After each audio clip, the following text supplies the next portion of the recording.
Buenas noches, hoy vamos a hablar sobre un personaje muy importante dentro de la historia de la filosofía, Aristóteles de Estagira.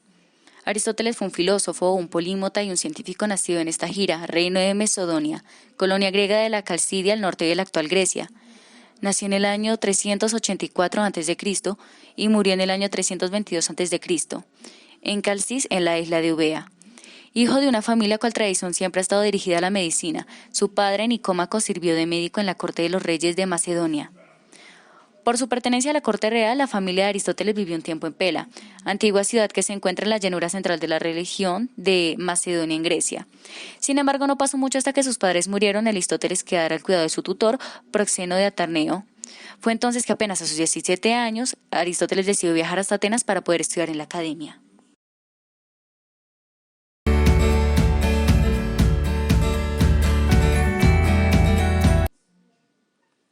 Aristóteles seguía un parámetro de virtud, uno que ya era contemplado en la sociedad griega, para determinar cuáles son las virtudes propias de ella. Aristóteles procedía a sus análisis basados en la acción humana, estableciendo que hay tres aspectos fundamentales en ella. La virtud es la práctica y la búsqueda de la excelencia. El vicio, el error por exceso o por defecto. Un ejemplo podría ser una persona que respeta los límites de velocidad y las señales de tránsito.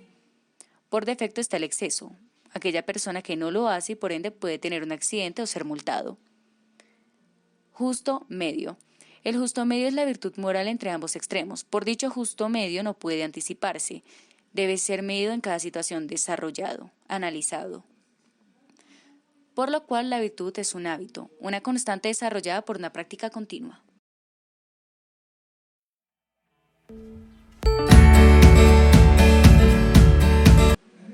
En términos más técnicos, para Aristóteles todo tiene un propósito o un fin último. Si queremos entender lo que es algo, debe ser entendido en términos de ese fin último.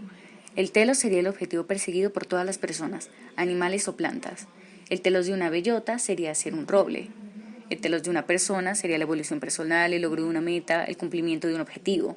Así todas las cosas, incluidas las hechas por los seres humanos, tienen telos. Por otro lado, también está el eudemonismo. La ética eudemonista, para Aristóteles, era alcanzar la autonomía, era igual como la culminación de un proceso. Se debe ir desarrollando, haciendo actividades indulgentes y benévolas de modo consciente y racional. De esa forma, el éxito de alcanzar el sentido de la perfección es una actividad del alma que se obtiene con la completividad especulativa y no con el placer. La de honores en negocios y de política, por ejemplo. Las actividades que llevan a cabo deben estar de acuerdo con el arete, la excelencia o virtud.